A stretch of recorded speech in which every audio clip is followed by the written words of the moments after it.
सालों पहले गुमथा गांव में रहने वाला एक किसान काफी दुखी था। वो अपनी जीवन की छोटी छोटी परेशानियों को लेकर उदास रहता था और अपने दुख के बारे में लोगों को बताता फिरता था। एक दिन उसे किसी ने सलाह दी कि तुम गौतम बुद्ध के पास चले जाओ, वे तुम्हारी समस्याओं का कोई न कोई हल जरूर निकाल देंगे। उस व्यक्ति की बात सुनते ही दूसरे दिन वो किसान सीधे महात्मा बुद्ध के पास पहुंच गया। गौतम बुद्ध के पास पहुंचकर उन्हें प्रणाम करते हुए उसने बताया कि मैं एक किसान हूं और मैं खेती करके जीवन यापन करता हूं। मैं यहां अपनी समस्याओं का समाधान लेने के लिए आया हूं। दरअसल कई बार हमारी फसल अच्छी होती है तो कभी बिल्कुल भी नहीं होती। इससे मैं बहुत परेशान हो जाता हूं। इतना कहने के बाद किसान ने आगे कहा कि मेरी पत्नी है और वो मुझसे बेहद प्रेम करती है, पर कभी कभी वो मुझे बहुत परेशान करती है। उससे मैं तंग आ गया हूं और कभी कभी लगता है कि अगर वो मेरे जीवन में नहीं आती तो मैं कितने अच्छे से रहता। इस तरह वह अपनी सारी परेशानियां महात्मा बुद्ध को सुनाता रहा और वो उसकी बातें सुनते रहे। जब तक किसान बात कर रहा था तब तक गौतम बुद्ध एक शब्द भी नहीं बोले। वो बस ध्यान से किसान की ही बातें सुन रहे थे। परेशानी बताते हुए किसान बोलता है कि मेरा एक बच्चा भी है। वो है तो काफी अच्छा, पर कई बार मुझे परेशान करता है और मेरा कहना नहीं मानता। उसके ऐसे व्यवहार से मुझे लगता है कि वो मेरा बच्चा नहीं है। ऐसा कहते हुए किसान अपनी सारी परेशानी को बताता गया। इस तरह किसान ने अपने जीवन का सब कुछ जो उसे सताता था और दुखी करता था वो गौतम बुद्ध को बता दिया। अब किसान के पास उन्हें बताने के लिए कुछ भी नहीं बचा और उसका मन काफी हल्का हो गया। महात्मा बुद्ध से सब कुछ कहने के बाद वो उनसे अपनी परेशानियों के समाधान की उम्मीद लगाए बैठा था। काफी देर तक गौतम बुद्ध के जवाब का इंतजार करने के बाद बेसब्र होकर किसान ने ऊंची आवाज में महात्मा बुद्ध से पूछा, क्या आप मेरी समस्याओं को लेकर कुछ नहीं कहेंगे? तब गौतम बुद्ध बोले, मैं तुम्हारी किसी तरह से भी मदद नहीं कर सकता। किसान ने महात्मा बुद्ध से ऐसे जवाब की उम्मीद नहीं की थी।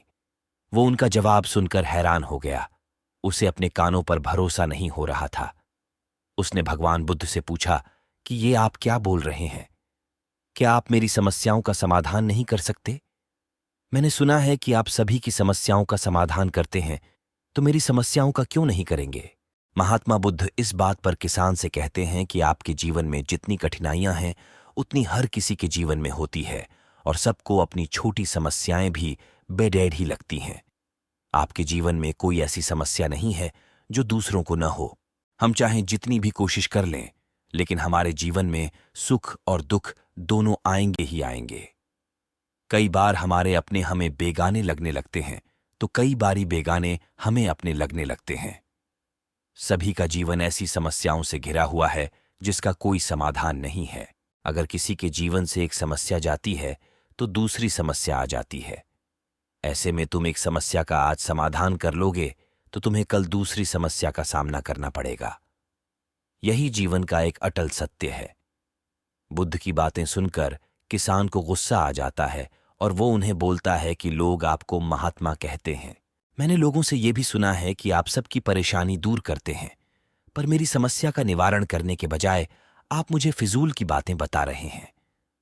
मैं आपके पास बहुत उम्मीद लेकर आया था, पर अब मुझे लग रहा है कि आपके पास मेरा आना व्यर्थ हुआ। मैंने जो भी आपके बारे में सुना था वो सब झूठ है। महात्मा बुद्ध को इतना कहकर किसान वहां से जाने लगता है। तभी उससे भगवान बुद्ध कहते हैं कि तुमने जो समस्याएं बताई हैं उनका मैं समाधान नहीं कर सकता, पर मैं तुम्हारी दूसरी परेशानी का निवारण कर सकता हूं।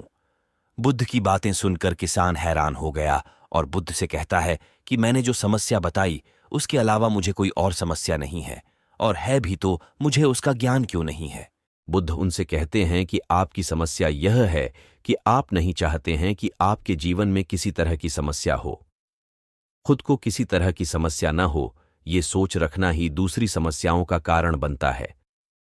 आपको यह स्वीकार कर लेना चाहिए कि हर व्यक्ति के जीवन में किसी न किसी तरह की समस्या होती है। आपको अपने आसपास के लोगों को देखना चाहिए, क्योंकि बाकी लोग भी किसी न किसी चीज से परेशान और दुखी हैं। जीवन में सुख और दुख आकर ही रहेंगे, उसे कोई नहीं बदल सकता। बस तुम्हें दोनों ही स्थिति में खुद को काबू में रखना होगा। इससे दुख का असर तुम पर ज्यादा नहीं होगा। हमें अपनी छोटी छोटी परेशानियों के लिए किसी से शिकायत नहीं करनी चाहिए, बल्कि उन परेशानियों का खुद से सामना करना चाहिए